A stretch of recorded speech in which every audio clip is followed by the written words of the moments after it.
Woohoo! Well, welcome everybody. We are so excited that you're joining us through this series. We have some great presentations coming today, but we want to just kind of talk about what we talked about last week, and we talked about character, and we talked about those 3 character traits that will really help you lead during a crisis. And one of them was, leaders have to be adaptable so that they can turn the adversity into advantage. Another one we talked about was courage, because courage empowers us to do what's right in the face of fear and uncertainty. We also talked about self-management and how you have to stay grounded, connected, and surrounded. And we also talked about the 21 qualities of a leader and the 21 habits. And we're going to turn the time over to Tina, who is going to walk us back through those. So Tina? Yeah, I hope everyone had an opportunity to download the worksheet. And if not, no worries, you can download it right off of our page. But as Sean said, thank you so much for joining our Salon Owner Networking page. And we really, really want to add so much value to all of you. And we want you to add value right back to us. So any and all ideas that you have right now during this crisis, especially as we all get back to work, ideas that you have, please continue to share. And I know many of you already have and have some really, really great ideas.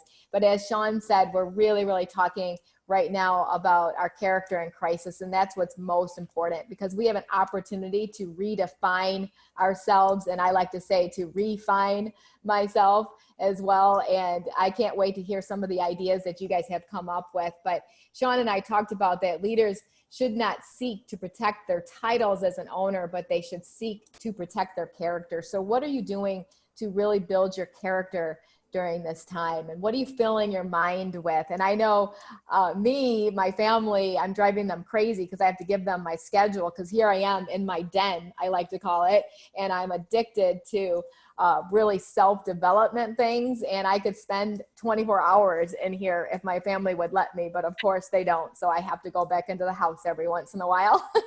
But one of the things that I put together was the 21 qualities of a leader. And this actually came from my team. This 21 qualities of a leader came from my team, and I wrote them down. I asked them, what are you looking for in a leader? And I challenged you to do this with your team. So if you go to your team and ask them, what qualities are you looking for? And then have them tell you what qualities and write them down and make it into your own assessment. And that way you have your own salon assessment to really, really check yourself. But I also challenged you to use my assessment and to grade yourself, and then also to see if your team would grade you. And I wonder what everybody came up with. And I'm just curious. I'm curious, Kaylee and Christine, if you had an opportunity to grade yourself and if you came up with anything on this that you want to work on. I know I talked about mine is just really organizing with communication and making sure that no team member is left behind, that we are really looking out for all staff members so that we can make sure that they're being heard and being understood and that they feel safe, and just really trying to work on that process. So how about you, Kaylee? I did this with my team, not this exact one, but we did the 360 reviews, and they were anonymous. And so it was always really interesting and humbling, of course. And a lot of the time, the feedback I got was kind of like I take off too fast and I don't maybe make sure they're all with me. And I think that really comes down to communication, right? Because I'm like, woo, we're going this way. Come on, guys. And it kind of goes in my whole life. If I'm going on, I was going to run a marathon with a friend, and at the end I sprinted to the finish line, and, cause I just couldn't help myself. I just needed to get there faster. And then I was like, what a jerk. Like, we were doing this together and we should have crossed the finish line together. And for that extra, 20 seconds that I gained, with that sprint, I broke that togetherness. And so I guess that would be the quality is just John always says, you know, if you find when people say it's lonely at the top, and he says, if you find yourself at the top alone, you're going too fast. And that would be definitely the thing I have to work on, is like checking to make sure they're with me. Cause I'm just on like high speed. I love Thanks for asking. It's so true. And I know the DISC personality assessment, Sean and I are both trainers and consultants, and I know many of you are as well too. And so that high D personality, which is literally only 3% of the population. And I didn't realize that I was doing that, because I am a high D, and I did that to my team for years. And just like John says, you know, if you think you're leading and no one's following, then you're just taking a walk. And so it's definitely, you know, and I would train my staff, because I was training myself, let's link arms. This is how you lead. This is how you lead. You link arms, you stay with people, and the greatest leaders know how to push their people at a rate that they can stand. So I love that. Yeah. How about you, Christine? What's an area that you are working on, or that your team told you that you need to work on? I'm always asking for feedback, and the two things that I usually say is, what should I do more of, and what should I stop doing? And it helps me to get feedback of what I'm doing not so well right away. And I know my weaknesses, and through the DISC, and I know that I have that same challenge, Kaylee, is I fly. And so I would say, being a high D, that I don't do a lot of detail work. I am very big vision person and very vague. So I just go for it, and then I forget that I forgot to deliver all the details. So I would say the organized planning and communicating every detail of expectation with that. And the other would be, and that also goes with delegating and accountability to delegating. So that if I delegate something, because I'm a high D and I'm visionary, I stay up here a lot, and then I'm like, oh, I didn't follow through, and you know, hold that person accountable for coming back to me. So those are two areas for me that's in my growth plan for this year. And to kind of really live by John's book, Today Matters, because I think a lot of what he talks about in that book are those particular things. Mm-hmm. That's powerful. Those of you that have joined us, please jot down one area that you're working on, or maybe your team told you to work on. And I'll tell you, here's the deal, you guys. When you're doing this and you're growing yourself, because the highest form of leadership is leading ourselves. So if you want to change your team, you got to change yourself first. Remember, transformation begins in me, and the leader has to go first. So the best thing that you could ever do as a leader is to share with your team what you're working on, but you better go to work at it. You can't use it as an excuse. You can't say, well, because I'm a high D and I lead this way, well, that's just the way I am. No, you have to let them know that it's something that you're working on, and truly go to work on it. And when you make shifts and change in your life, now they're going to be inspired to make shifts and changes in their life. So you really have to do very, very little communicating with them and coaching, because when they see you grow, they automatically start growing. So it's just the law of growth, and it's how it works. But I always challenge people to do things like this in a salon meeting, and do a round table of everyone sharing, hey, what do you think you're the best at? What area do you want to grow? And the leader should always go first. And then the next worksheet that we did was the habits of a leader.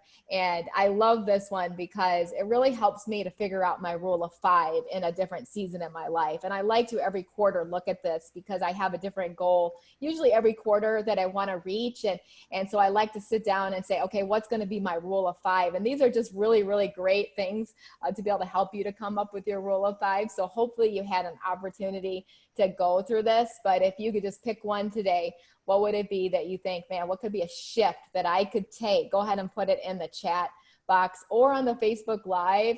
We'd love to hear that. And then as we're going through this, I'm going to introduce Rosemary and Nuala. They're going to be taking our next portion of Leading Through a Crisis with us. But as we go through this, if you have any questions, please let us know, and we will try to answer them at the very end of this webinar today. So Nuala, Rosemary, take it away. Hey guys, so myself and Rosemary, thanks so much for joining us, by the way. We really appreciate it. And it's not lunchtime yet, so just hold off. We're going to be here for about an hour. And I hope you have a little bit of a pen and paper. You know, I think those are some great points. Thanks, Tina and Sean, for putting that together and recapping from last week. It was really powerful. So we're going to do a module now. It's called Lead in Leadership Crisis. So we're going to work on that now. I'm just going to put up a few little a little PowerPoint here. This is obviously not my strong suit, but this is why I'm here. I'm here to grow with you all. And we're not, you know, nobody's there already. So that's what that's what I love about this. Like, there's so much growth within this. And this is our portion in Real Leadership in Crisis. John C. Maxwell teaches us that there's three things. You got to show up early. And I think Tina mentioned that today. Showing up early is really important. And showing up first, I think, is what she actually said. So showing up early means that you're there for the team, you're on time, you're present, you're awake with them, you know, you're there for them and what they need. And, you know, that's kind of, they've got to see that to have that confidence within you. So, you know, you go first, you go forward. So this is where I think your team needs to see you going forward. And it's been interesting because these last 4 weeks, where we were 4 weeks ago and where we are today, I think is totally different. You know, 4 weeks ago, it was, you know, very, very unclear. I think there's still a lot of unclarity there going forward and what we're going forward into, but it was just, everything was thrown up in the air and it was uncertain. But as leaders, you know, we had to kind of claw our way forward, see what's happening, get a little clarity for ourselves, and then show up for our team. Because the most important thing is, and I think Kaylee mentioned this, if you're alone, you're not bringing your team with you. So it's really important that you show up early and you're there for your team. Showing up with clarity is that second thing for me. And this is, word was great because there's a certainty in this word, you know, clarity. You still don't have all the answers. And I know we don't have all the answers. And the team that I'm working with, you know, I work with Arojo in New York City, myself and Nick Arojo. Nick is the owner. We have 3 salons, 2 cosmetology schools, and we just actually started our online learning, and it was amazing. And we really didn't know how this was going to work, and it's been so much fun. Our students are having, it's so much creativity happening, and you know, the clarity and the certainty that we're going to be reopened gave our whole business, you know, we've got 120 employees, and it gave us all so much, which is the hope, you know, I'll move into that in a few minutes, but the clarity and the certainty that we're going to reopen our businesses. We don't know what that's going to look like. We don't have all the answers, but stick with us because we're going to do it. And you know, so being open, being honest, being clear, you know, being confident, you know, showing your team the confidence. And that's why this is important for us, that you guys continue on this journey with us, because it is lonely at the top when you are a leader. I led my own salon for 10 years, and I know what that was like. And that's how I kind of started getting around like-minded people. Tina Black created, you know, this Facebook page, and then Christine brought us all together. And you know, that was a great, clear moment for me, because I knew I wanted to contribute to our industry through this crisis. And I was really super excited when, you know, Christine put this team together, and I said, okay, what can we do? What can we collaborate? You know, let's get clear in our message. And that's when we said, you know, Real Leadership in Crisis. And, you know, these things have shifted and changed. And, you know, just to be assured, you know, assure your team that, you know, we're going to move forward, we're going to move together. And prioritizing is what a leader needs to do in these uncertain times. That is your responsibility. So you've got to prioritize, you know, what that next step is for you and your team. And we've done a couple of great things. And we had a meeting with we have these Zoom happy hours. We had happy Mondays, and then we went to, you know, happy hour Friday. And last Friday we had a great team with, we had a great meeting with our team. The majority of the team showed up. And what the owner, Nick, wanted to do was he wanted to, you know, point to that star, you know, we don't know when we're opening. We had uncertain questions. We don't have all the answers, but this is what we've done. We were really clear with the team. We've removed stations. So we have a 38-chair salon, and we removed 18 stations. So now we're down to 20 stations. So we're giving everybody the security. They're going to have space. You know, our sanitation, you know, everybody's to take the barbicide certificate within this time. So the sanitation is really important. And Tina actually, just before we went on this call, said that Barbicide had a great list for people on how to open their businesses. So I'm excited to look into that. Again, there's new information coming out all the time. So we painted the picture for our team that, you know, your breaks are not going to be the same. We're going to have to stagger, you know, the opening. So staggering when the clients are coming in. So we kind of laid it out to them with clarity, with clearness, with confidence. You know, we're going to have, I think somebody posted a great picture of it. I call them Tupperware, like, this box that they put all their equipment into. And we had talked about doing that every client will have, you know, we stepped the steps of, you know, clean equipment, you know, barbiciding and sanitizing stations. And we're going to schedule your breaks so not so many people can be in the lunchroom at the same time. And we're actually looking into, I'm putting together at the moment, a check-in for the employees and the clients, because we're all responsible for this. So the clients will have to be responsible that in the last 24 hours, 48 hours, whatever the, you know, the World Health Organization say we have to do on making sure that, you know, you're not with this virus, and the employees will have to be responsible for that too. So, you know, we're being really, really clear with our team, our expectations of them, our expectations of, you know, ourselves. So, you know, showing up with clarity and really, you know, moving forward. And I really love that, you know, we're creating this for our team so they can come back and with a confidence that we're doing our work. And I think this is changing all the time. Showing up with hope. This is where you got to be a hope dealer. You know, as a leader, it's your responsibility to show up with hope and show up really, really confident and clear that this is going to work, and that the hope that this is all going to happen. And hope is one of the biggest things. We had no control over this virus. We had no control. So we can't control anything on the outside. All we can control is what we're doing inside. And that's what's really important. And that's why I love being here with you guys. So we can only control the choices that we make. So we had prepared, you know, you have to be prepared to learn as a leader. And what I have decided was, I think I have another slide here, show up with hope, is, okay, let me go back to that. I'm a little bit ahead of myself here. Who has shown up for me as a leader, which I didn't expect. And please, no political comments on this. This isn't about politics. It's about a human story. You know, Governor Cuomo, he's been amazing how he's shown up for New York. And it's so funny because I didn't expect this. You know, I call my mom, you know, my mom's just turned 90 in February. She's a rock star. She's amazing. And, you know, she's always asking me about Trump. So every time I call her, she's asking me about Trump. Now who she's asking me about is Cuomo. Oh, he's lovely, you know, in her lovely Irish accent. He's so nice. Oh my God, he's a very handsome man. And doesn't he look like he's doing a great job? And no, nobody's talking about Trump at the moment. Everybody's talking about Cuomo and what a great job he's done. But what I've loved about watching his updates is what he's done for me is he's brought that human story into this. He talks about his mother. He talks about his daughters. I think his brother and his sister-in-law contacted the COVID-19, and his brother-in-law, or his brother is a CNN reporter. I don't know that much about him, but I just know he talks about his family each time. And he's concise, he's clear, he delivers hope. And, you know, he's always pristine. I am a little disappointed, on a side note, that it looks like he got a haircut. But anyway, that's another note. We won't open up that can of worms at the moment. Okay, so that's another thing in our industry that, you know, it's a little hot topic at the moment. But he shows up with hope all the time. He told this most amazing story, and it really impacted me the other day. And he was talking about his kids, and he was talking about, you know, the adults, and how, and this is relating back to our team, guys, and how, you know, he asks these superficial questions like, how are you? How's it going? You know, like a 4-minute, you know, kind of touch base. And he says to his mom, oh yeah, I'll get over for coffee today. And then he calls her and says, oh mom, I can't get over for coffee. You know, I got busy. And what he said was that you cannot, in a 4-minute conversation, you cannot get to know people.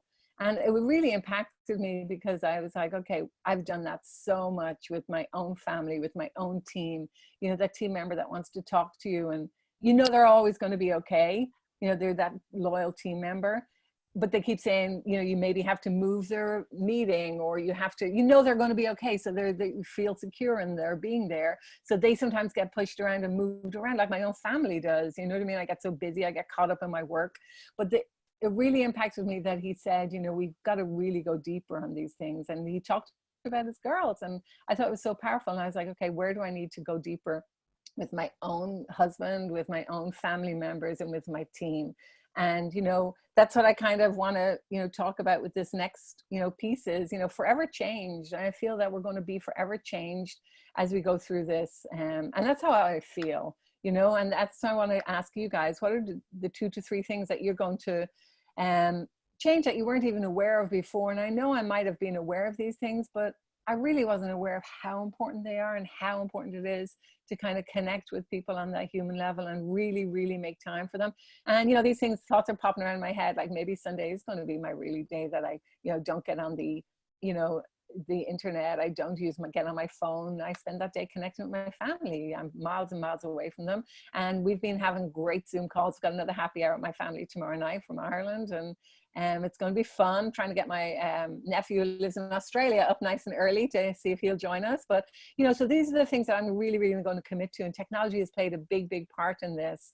And there's another thing I did last week, which was I had to feed myself, which is really important. I think as a leader, it's really important that you feed yourself. So I was doing this exercise on, where my passion and my talents and meet my marketplace and, for my team. And one of the questions was really, really good. And it really helped me a lot this last week was, ask 5 friends, what's one thing that I'm good at? And one of the people that I reached out to is actually on the panel, Christine. She's like one of my long time American friends. She's been my buddy for we're going on 25 years. I think it's our anniversary. Happy anniversary, darling. And I picked 5 people that I value their opinion and wouldn't blow smoke, and the things that came back to me were so powerful, and they just fed my soul. And it's sometimes we don't realize what's the one thing that you're good at, and we don't kind of take it in and just make it feel like it's, it was just so good, guys. I recommend that you guys take these 2 little exercises to do. What's the one good thing I'm good at? Ask 5 of your friends. And actually 2 of those people were colleagues that I work with, and they're friends at this stage. We work with each other such a long time. And the things that came back, I was like, oh my God, there's a lot of great things in common. And I'm so happy that I live my passion and my talent and my passion are this industry and helping and developing people and growing people. And I want to invite you guys on this journey that we're going to be going on. Hopefully, we're going to announce something at the end of today. We want to do another mastermind. We want to get a couple of people, go a little deeper. You know what I mean? I think sometimes it's the best not to go so broad, but it's good to go so deep. And as leading people through crisis, I think, our lifelines in these next couple of months as we're reopening our businesses and, as we're leading others into this. And again, going back to Cuomo, you don't know what your people are going through. You know what I mean? You really don't know. And what we've done also in our business is I'm going to have one-on-ones with everybody before we open. So the 2 weeks before the date that we get to open, I'm going to meet with the team on a Zoom call. And I'm going to kind of have crafted some questions. I'm going to listen to them and I'm going to go deep with them. And that's being, to me, the leadership in that is just leading them forward, but listening to them. So that's one of the things that we're also going to do as a business. I want to, anybody here got, any 2 to 3 things that they weren't even aware of before the crisis? Is this something that they want to talk about? Is there anything that anybody was aware of now that they weren't aware of beforehand? Anybody jump in there? I'll add something, Nuala. One of the things that I feel I really had to kind of go back and look at the beginning.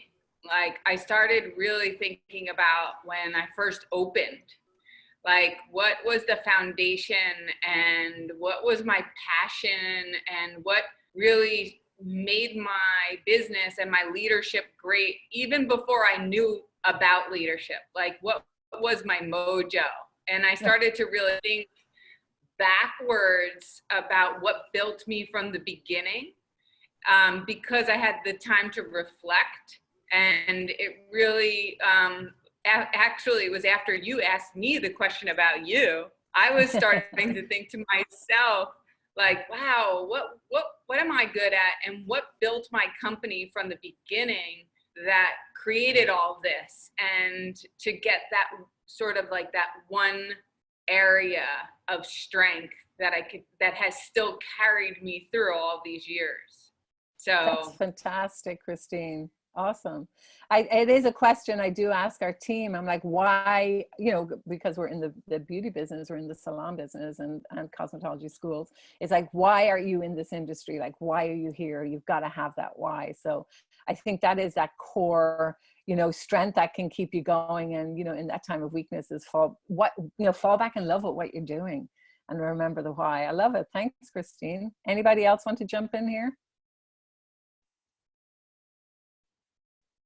All righty, so we can, I'm going to have, Rosemary's going to come up after me here, but I have this one quote that I absolutely love. I love Winston Churchill. I think he, you know, I love reading about him. I love, you know, watching any movie that he's in, and I love his books. And this is a great quote, you know, if you're going through hell, keep going.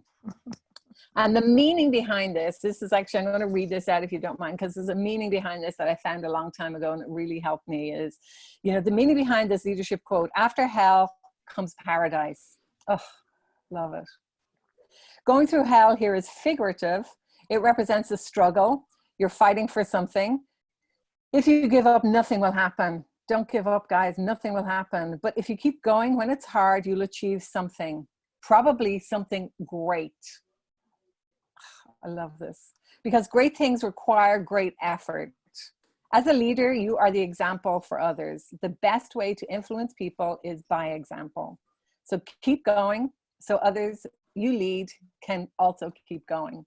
So with that, if anybody has anything, I would love to, you know, just a little bit about me here. Direct message is the best way to get me on Instagram at the moment, except on Sundays going forward. That's something I'm going to be carving off for my personal time. But, you know, just keep going, guys, and just never give up and stay in a community of like-minded people and collaborate, you know, collaborate across, I think it is, and partner up. So if there's anything that you like that we're saying through this, please partner through with us. And with that, I'm going to put on Rosemary, if anybody wants to actually talk about anything in this before we go on to Rosemary's next slides. I think we're all set, correct, guys? Thank you. Here, Rosemary, let's love go. it, Nuala. Thank you. Thanks, guys. Okay. Thanks, Nuala. Thanks, Nuala. And I'm so happy to be here with such an amazing team of people. And when I was looking through some images, I saw this and I thought to myself, you know, this explains it beautifully.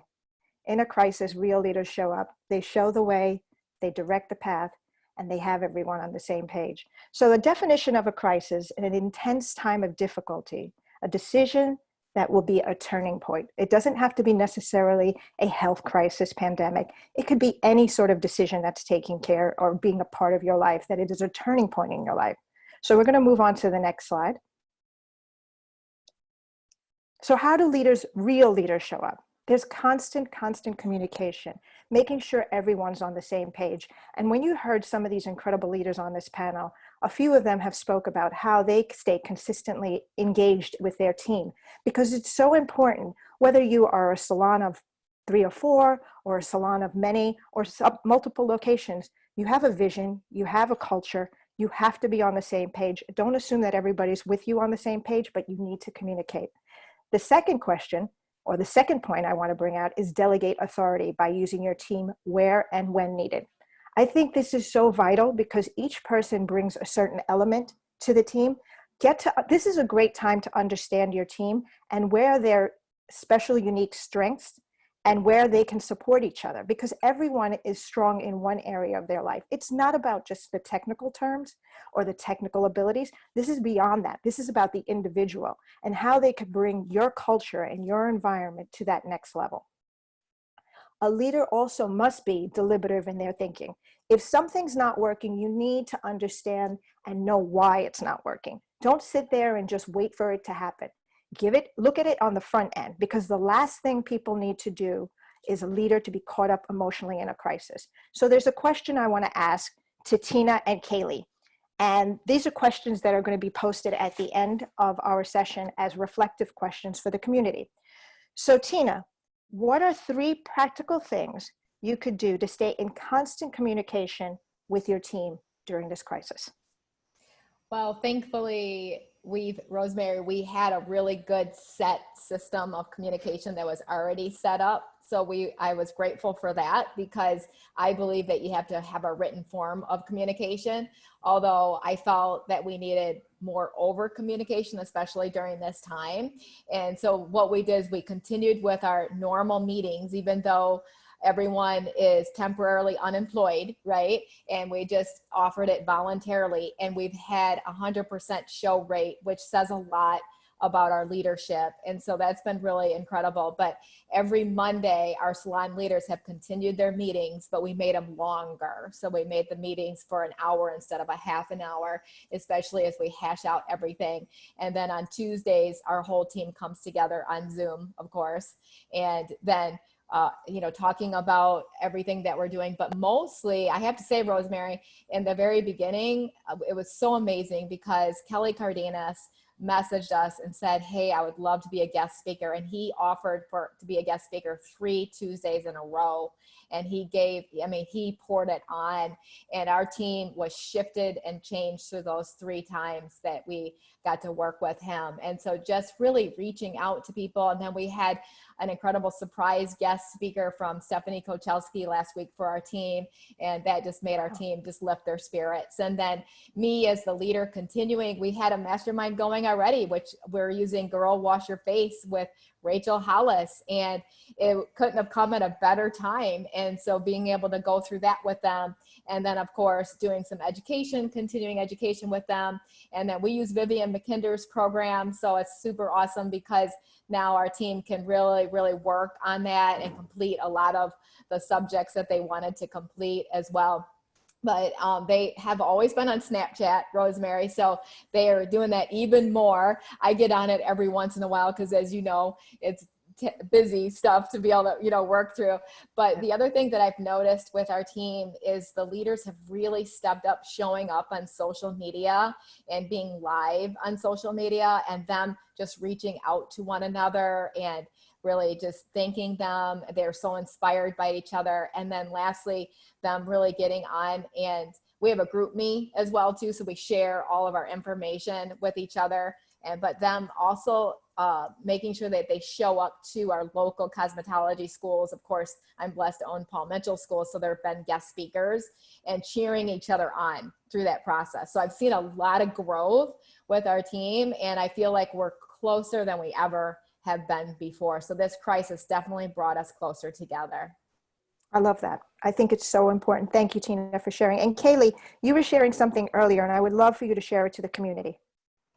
Yeah, so I sold my salon about 1.5 years ago, and now I work with salon owners as a coach. And so I've been getting involved with my clients and their teams. And what was really interesting that happened is we're behind the scenes working on all of these changes that we're going to implement to solve problems that existed in the company before, so we can relaunch it. And I'm like, okay, bring your team together, and we're going to share with them, what we've been working on. And what I quickly realized when they came on together is that I had made the assumption that they were already meeting, and then this was going to be another meeting that I would join in and we would share logistics. And what I soon realized was it was actually the first time they had met, and they just needed to connect and be heard and feel supported. And that's when I realized, it's maybe not a given for, all of our listeners that, yes, keep up with your meetings, because I quickly realized that, now was not the time to talk business, right? And so we shifted our plan into just kind of seeing where everyone was at, how they were feeling, trying to support them, and we planned regular meetings. And I like to I always called it in my company like a heartbeat meeting. Like the meeting has to happen like a heartbeat. It should be the same time. Tina, you said it's every Monday. Like it's not like random, hey, let's meet up this day, let's meet up that day. It's something that everyone can rely on, count on, and it happens at the same time every week. Whatever your meeting rhythm is, it should be a rhythm like a heartbeat. And that's when people can start to really feel supported. You have that consistency there for them, and then you can keep that connection. And then when it's time to talk logistics, there's going to be so much more room for that, and they're going to be so much more receptive to it. So if you haven't been meeting with your team, I highly encourage you to start a heartbeat meeting. Mhm. Yeah. I love that. I love that. You know, and I think it's so important because you both brought up something really important to the table, which I think all of our listeners should need to understand: consistency. It's not a pretty word, but it is a word that's impactful and it is profound, because consistency leads to the change, because it keeps everyone, just like I said earlier, constant communication, on the same page. If you're riding a wave, you got to be riding the same wave. It can't just be all of a sudden going, you know, one person's on a high part of the wave and a low part of the wave. So we're going to move forward. So when a leader is in a crisis or dealing with a crisis, you must deal with what we call a PGE. What are the pains? What are the potential losses during this crisis? What are the gains? What are the wins and the learns from this crisis? And the experience. What is the experience gained? And do you have that experience to lead people through that crisis? It's understanding that you have a vision and that you can walk them through it, and that this is not just about, you know, how many years you've been doing something. It's about understanding that you are part of the group. You are not above the group. We can move forward. Thanks, Nuala.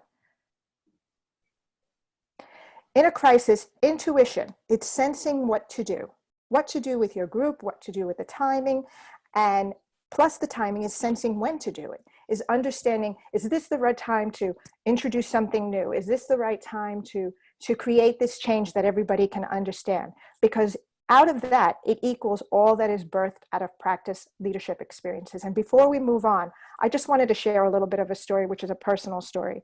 I came from a world where transparency was not allowed. And it was really difficult when my mother was diagnosed with cancer. I care for her in 2018. And at the same time, I am not a parent, but the closest thing I have to a parent is my little fur babies. And they are like my little children. And 2 weeks prior to my mother being diagnosed to cancer, my cat, who was like my best little buddy, was diagnosed with cancer and went into cardiac arrest. And finding out that my mother was going through the treatments, my family, I have a younger brother and an older sister, and my brother tried to be there, but he was emotionally caught up in the whole situation. And my sister was unreadily available just due to the fact of her job. She's in the film production world. And I had to step up and be able to juggle the fact of taking my mother to these treatments and being able to understand the schedule and of my day, and then also trying to be there for her emotionally as well for the family. And this was all about self-leadership, because if you can't lead yourself, how the heck are you going to lead anybody else? You have to really be able to understand that it has to start within you to be able to let it flow through you. And I didn't know that at the time. And I remember a client specifically telling me when she went through cancer, her husband said to her, "This will change you." And I didn't understand until I went through it. And seeing my mother just about on my way to work, I mean, I was literally ready to walk out the door, see my mother collapse. And then all of a sudden I had to try to explain to clients that I can't make it and that I need to take her to the hospital because she had a bad reaction to the chemo. And then watching these people, and I'm not saying this as a sob story, but this was about what I said earlier, taking away the emotions and being able to lead through it and say, you know, I may not have the answers, but I am sure as heck going to make sure that I can get everyone on the same page and understand what needs to be done to be there for her. Okay, we can move on. Thank you for allowing me to share that. You see, why you make a decision is just as important as the decision. It is the why that people are trained and developed. Your decision should be aligned with your values. So we're going to move on to the next slide, and I'm going to ask Christine and I'm going to ask Sean, what are your values?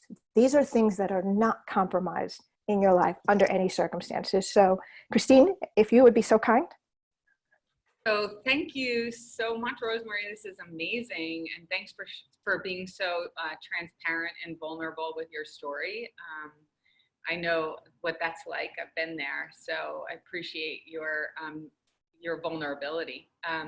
Thank you. So based on values, I actually went and revisited mine, and I built our values in our company and my values with my team. And we did a values exercise, and we all pulled together, and we had 5 core values that we had about 12 or 15, and then we narrowed them down over time to like our 5.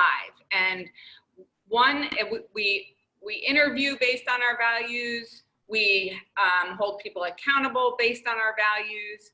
And I probably could do a much better job at keeping these alive in my company all the time, but we do refer to them. We have value cards in our company with our values on it, so that when team members, it has a creed of 10 on the back, so 5 values on the front and then a creed on the back.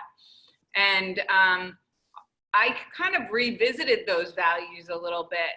So I'm going to give you a little more than what's on my card, because this is something I just worked on yesterday. So God would be first, growth, communication, teamwork, trust, a positive attitude, accountability, and humility. I love it. I love it. Thank you. Thank you. Thank you for sharing that. It is such an important thing that there are things that you're not willing to compromise because they stand the test of time of who you are as an individual. So thank you. How about you, Sean? I love that. And for me, I think, you know, the mother of all core values for me in the way that I truly lead my life is integrity. I think that when you think of integrity, it's doing always what is right. It might not be easy, but it's the right thing. So it encompasses character. It encompasses loyalty, family, courage. It's, you know, so I look at for me, it's all about integrity and making that every decision is made integral, whether that's in a family relationship, a work relationship, that integrity is always placed first. And then, you know, Christine gave a great list of values, but if we look at the core of her core values, it comes back to what's right. And that's where integrity comes in. Excellent. Excellent. And what about the rest of the community in the chat room? Jot down some of the things that your core values, that you're not willing to sacrifice who you are. It defines you. And what do we have? I'll add to what you're talking about, Rosemary, because one of the exercises that I did as I went through my core values yesterday was writing down in each value for my team what was the way I wanted to see a behavior based on the values, and what were some things that were non-negotiable, that if certain behaviors came up, that this would be example of would not be negotiable based on the values. So that sometimes what happens is if we give a definition of trust, you know, sometimes people are not really sure, well, what does that mean exactly? So what I did is I wrote down, you know, 3 things, behaviors that go along with trust, and how it builds a relationship, and how it, you know, it has integrity, and then 3 areas of trust that would be non-negotiable. And these were just kind of examples that I felt like would really help the team as we are doing our re-onboarding people and getting them tied into the vision, so that they could become more aligned with the values when we go back. I love that. And you know, you said something a while ago in one of your teachings, is that you're almost in the sense of like rehiring. Mm-hmm. Yeah. Because at this point, everybody has been shaken up by this. Even your strongest individual, your most strongest dominant personality in the industry has been shaken up at some point. And they need to know as a leader that you're able to walk them through this, because they're going to be looking through the whites of your eyes, not just you, every one of us, to see what is it that you're doing. And I think that I agree with that. And I also think that it just has taken everybody this time to reassess. Mm-hmm. And maybe in our environment, there were things that people didn't like, or things that were going on. Maybe they didn't even like their own behaviors, and this has given them a time to reflect. So I love what Nuala was talking about with, I don't know if it was Tina or Nuala, about having one-on-ones. This would be a great time to really bring those values up and talk about how they feel like they personally can align with the values moving forward. Like maybe that could be part of their goals that you work on. Yeah. How about anybody else on the panel? Would you like to share some of your values along with our community? Rosemary, I'll share an interesting call I had the other day. A client was wondering, they all had the same Instagram handle. And the stylist was saying, I want to change the name of my Instagram handle because I want to have my own creative freedom. And so she was asking me, like, should I say yes or no? How do I handle this? And there was also a question about uniform, because they all wear black. And so, you know, should I let them be more creative? And so I said, well, we need to go back to your values. I said, what are your values? And she's like, I don't know, I'm really not clear. And so I said, okay, let's go through this exercise. Yeah. And we determined that one of her key values was being unified. And so I'm like, there's your answer, right? Because there's actually no right or wrong answer to the question. It's, what are your core values? And your values have to be unshakable. And if you're creating a unified team and every team has the same thing on the Instagram handle except for one, is that unified? If everybody's wearing black except for one, is that unified? So she, you know, if unified was not one of her core values, sure, why not? Like, let's change it all up, right? But when we went back to her core values of what was really important to her, what was unshakable, what was non-negotiable, the answer became very clear. And I think that's what the core values do, is they give you a rock to stand on, right? And a lot of times we get pushed by our team. And like you said, Christine, like you kind of forget, what did I initially start this company for? And when you don't have those core values to stand on and they're not clear, you can get shaken up by all the different requests and not really be clear on your own answer. So I thought it was really fun to do that exercise with her, to see how clear that answer became once we discovered what rock she was standing on. Love it.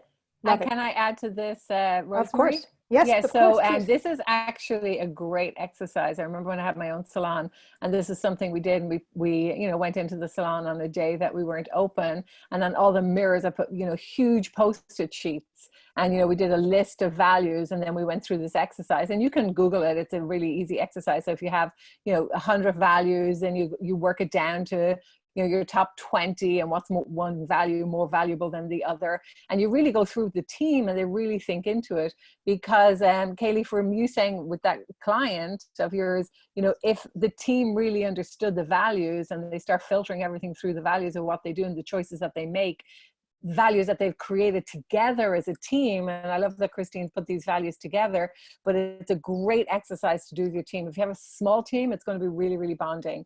And for a bigger team, I think it's really great to align people. So I know how powerful this exercise was in my own business, and you know, whatever your core your values are. Yeah, Dana's asking kind of how to whittle it down. And if you just get a big sticky paper with your team, like you're saying, Nuala, and everybody says all the values, what you'll find is a lot of the ones that come out are the same, just different word. And so then as a team, you can just pick, you know, try to get it down to 3 to 5. And you'll see that a lot of the things from one value can fit into another. And that's going to help you get it down to those ones that kind of cover everything that you're all about. Yeah, I think Sean made a great point. I think with his number one value being integrity, and then what that meant for him was there was a lot of other values that fit into that lane. So, you know, you open up your Google and you search what does, you know, each value mean that your team picks in, and then you can start eliminating. Process of elimination, you know, depends on the size of your team, and give yourself a couple of hours. You know what I mean? A couple of hours to really figure this out, and it's really good. I know John Maxwell actually didn't know this until we had started doing Leadership in Crisis.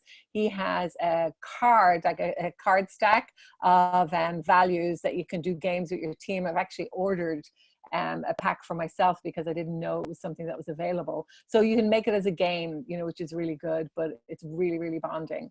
So thanks for that, guys. Thanks, Rosemary. Thank you. We can move on to the next slide. Great. So I love this quote. This is from Roy Disney. When you know what your values are, it's easy to make decisions. And who doesn't love a little Mickey Mouse and Minnie Mouse? I mean, sitting there, even if it's just the statues. So we can move forward. Okay, great. Now, as a team, as a core team of who we are, us leaders, I wanted to share this because this is something that we all walk this path. One of our values as the John Maxwell team, as a community, we are people of value who value people and add value to them. And this is what this is about. We are all leading and showing you what we have grown from and through our own heart, through our own mind, and through our own soul. You see, a crisis exaggerates the negative, and good leaders deal with as much of the negative before it happens as much as they possibly can. We'll move forward. And what's the life raft for, the life ring there for Rosemary?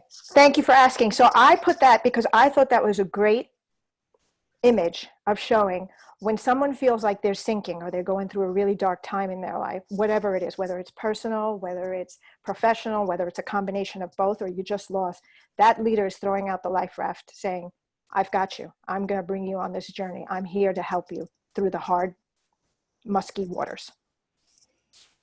Good. And I think that's something that we as a collective group, who we're all aligned with, is the John Maxwell team. That's what brought us together. And is that we would like to be able to kind of go on that journey with you guys. And I'd like to do, let's have a look. Let's see if we got a couple of things here from Rosemary. Great. There's one more thing. Yes, and the last quote that I loved is, the heart of leadership is based on serving others and not ourselves. Great leaders bring and see things on the front end and help them through crisis at all times. I thank you. If you need to contact me or contact any one of us fabulous team members, because they are all fabulous in my eyes, they can't do no wrong. They walk on water for me. I love them all dearly, and I'm honored and grateful to be a part of this. So with that, I'm going to speak into some application questions that I'm going to just talk. One of them I'm going to bring out to the table, and the rest will be posted on the page. Right, Nuala? That's what we're doing, yes? Yeah, I believe so. Okay. And then I'll be bringing it back to Nuala. So what is the key lesson? I'm going to post this out to the group. What is the key lesson did you learn about leading in a crisis from this session? You can just type it in the chat. I think for me, it was definitely being together. I think having a team of like-minded people, wanting to contribute, because I think the biggest thing is, you cannot give what you don't have. And, tithing has actually come up for me really big through this. It's, I have so much to be grateful for, and the gratitude, and that's just like, how can I give back, and also in our personal lives, my husband and I have kind of increased our tithing in this time because we are so fortunate that we have more, and together, I think was the biggest thing for me, that I need my team, so that was for me. Yeah. What about any of you guys? I'd have to say for me, it's been just, don't be just a consumer, but be a contributor.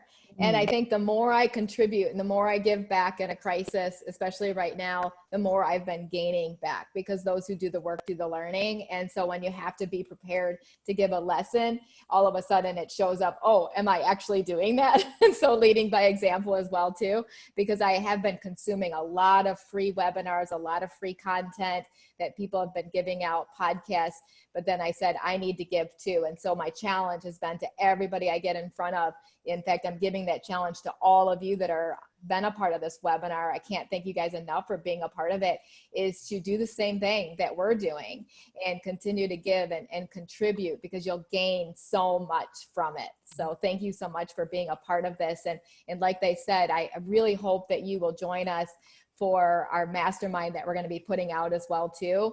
And we'll put it on the page and share it with you and everything too. But because we really want to do life together with you, and those who work together, stay together, and we need to save this industry. And I'm in Marco Island right now, and my heart just it just fell the other day, because I didn't think it would ever happen in Marco Island, Florida, that I would see a salon close down here.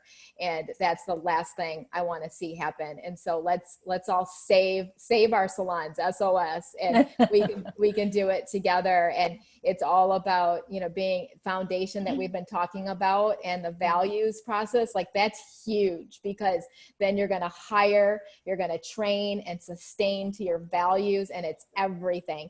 And you know what? We have so much to offer you, and to be able to be a part of this together. So thanks for being a part of this. And some of the comments here were teamwork, you know, and it's just being there for the team. You know, it's their third, somebody said it was their third crisis, Jackie. And we all know, it's like, yes, we're all familiar with crisis. You know, there's no smooth, everything worthwhile is uphill, darling. So, you know, there's no smooth transition. And, you know, to be grateful is also really good. So I just want to just do a little bit of a conclusion, if that's okay, Rosemary. Of course, please, by all means. So we have, like, now it is time to decide whether you will apply what you've learned in this study over the last 3 weeks. I think we've been working on this. If you want to commit to being a stronger, more stable, more influential, and more effective leader in time of crisis, you must be intentional about your approach. And I love that word also, intentional. So what's the intention? And that's when we've come together to maybe decide on this next journey. Do you want to talk a little bit about it, Christine? Oh, we don't hear you, Christine. Okay. So first I want to say is we all, even the 6 of us on this panel, don't have everything figured out. And that every day we're working on this journey, on this leadership journey. And one of the things that has helped us through this process is joining the John Maxwell team. I know all of us had joined at different times, but each of us can really talk about how much that affects us, and how much still it affects us every day. So we want to share with you on May 4th, which will be our start date for our next mastermind group, and it will be on developing the leader within you 2.0. And so if you're challenged, or you're having a hard time with leadership and how to develop your team, the first place to start is with you. And a lot of us kind of are always like, oh, it's easy for us to see what somebody else needs to be fixed, right? We see it really clear. But some of the challenges is the mirror, and really kind of getting a reflection of yourself and thinking to yourself, like, what do I truly need?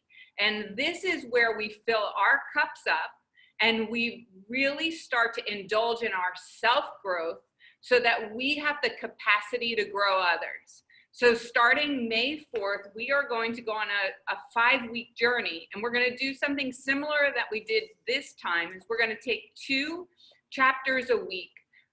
We're going to post the link, and on that link you have the ability to either you can order the book online, or you can download the Kindle version so that you have it pretty quickly. And each of us, 2 of us each week, will do a segment. And what we did was we gave you the opportunity to either learn alone, or what we would suggest that you do is you know, really be a river and give back to you and your team, and really allow them to take the journey with you, because it's much harder when you're actually climbing the mountain alone. When you are able to bring your team, and they're able to prosper from the knowledge that we're going to give, you know, you'll have a lot of leaders that'll be developing at the same time, and it'll serve a greater impact for your team. So it will be posted on our group page, and then we will also send out an email, and we'll make sure that we have the link available for you. So if you have any questions, please let us know. Yeah, next Thursday, we're going to all be meeting back together with whatever questions you guys have. So we want to make this a forum of questions. So you can post those on the page. You can post those when we start it at 12 o'clock Eastern Standard Time next Thursday again. So that'll be our last time together in this webinar series as well too. But we can't thank you guys enough for joining us. whether you're live or you're listening to the recording. And as Christine said, we want to have a private community Zoom where you'll have an opportunity to speak. Everybody will be a panelist. It won't be Facebook Live. It'll just be a private Zoom link that we'll be able to really share with each other, be transparent, be vulnerable, and come up with great ideas together. I love masterminds because it's so much fun. You take a book to a whole nother level and you learn so much from each other. And mastermind is when I hear someone speak. Like today, I heard all of these incredible coaches speak, and I wrote down some ideas, and that's what you're going to get. My life will never be the same because of the masterminds that I have participated in and the people that have joined, and many of the people that are on here right now have been in many of my masterminds. So I love you guys so much. We look forward to being back together with you next Thursday. Awesome. Great. Thank you. Yeah, thank you. It's the top of the hour. We do appreciate your time. We value, time is the biggest commodity we have, at this time. So we value each and every one of you. And if you have questions, you can also put them in the Salon Owner Network Facebook page. If you have questions of things that you want us to talk about next Thursday, it would be great if you could, just maybe think ahead. We'll send out a little reminder maybe on Monday to prompt a couple of questions if there's anything that you feel that you wanted us to cover or get a little clearer on. And, we're always there for you. So, always post in that Facebook page, and we're pretty active on it. And I think we're all kind of in and out of it most of the time, and, welcoming new members. And, we really want to grow this tribe. So together we can definitely go further. Okay, guys. Awesome. Thank you. Thanks so We'll see you much. next week. Bye, everyone. Bye. Bye.